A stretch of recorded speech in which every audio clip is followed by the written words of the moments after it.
આરોપીઓનું સરઘસ કાઢવામાં આવે છે ત્યારે અમદાવાદના આનંદનગર વિસ્તારમાં પણ પોલીસ દ્વારા સરઘસ કાઢીને ગુનાહિત કૃત્યનું રિકન્સ્ટ્રક્શન કરવામાં આવી રહ્યું છે, જેમાં આપ જોઈ રહ્યા છો કે એરિયાના પોલીસ ઇન્સ્પેક્ટર શ્રી દ્વારા આનંદનગર પોલીસ સ્ટેશનના આ આરોપીનું રિકન્સ્ટ્રક્શન કરવામાં આવી રહ્યું છે, જેમાં ગુનાહિત કૃત્યને કઈ રીતે અંજામ આપ્યો તેનો ખુલાસો પણ કરવામાં આવી રહ્યો છે।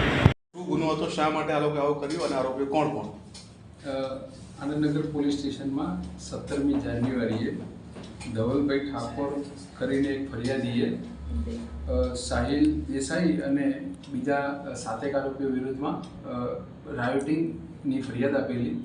એમાં આ ફરિયાદી જે હતા એમણે આરોપી સાહિલ જોડેથી મોટરસાઇકલ માંગેલું અને આ મોટરસાઇકલ પરત આપવામાં થોડો વાર લાગેલી, એટલે આરોપીઓએ ફરિયાદીને બોલાવેલા અને ફરિયાદીની સાથે મારામારી કરેલી અને ફરિયાદીની સોસાયટીમાં જઈને ત્યાં વાહનોમાં તોડફોડ કરેલી, જે અનુસંધાને જે તે વખતે આરોપી સાહિલ દેસાઈની અટક કરેલી અને એને રિમાન્ડ ઉપર મેળવેલ। ત્યારબાદ વધુ તપાસ કરીને બીજા 4 આરોપીઓ અટક કરેલા છે। હાલ સુધીમાં કુલ 5 આરોપીઓ અટક કરેલા છે અને બીજા 3 આરોપીઓ પકડવાના બાકી છે।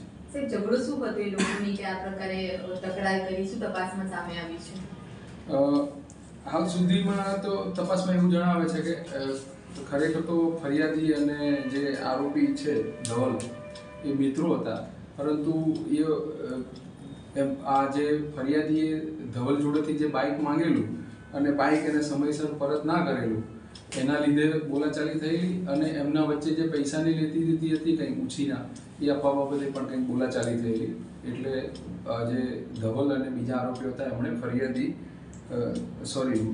સાહિલ અને બીજા આરોપીઓ હતા એમણે ફરિયાદી ધવલને માર મારેલો। અન્ય કોણ કોણ આરોપી પકડાયા છે? આજે 4 છે, એમના નામ શું છે? આજે બીજા જે આરોપી પકડાયા છે એમાં આકાશ દેસાઈ, પાર્થ દેસાઈ, મેલાભાઈ રબારી, સુરેશભાઈ રબારી, એ રીતેના 4 આરોપી અટક કરેલા। જે સાહિલ રબારી છે અગાઉ એના વિરુદ્ધમાં 2 ગુના દાખલ થયેલા છે।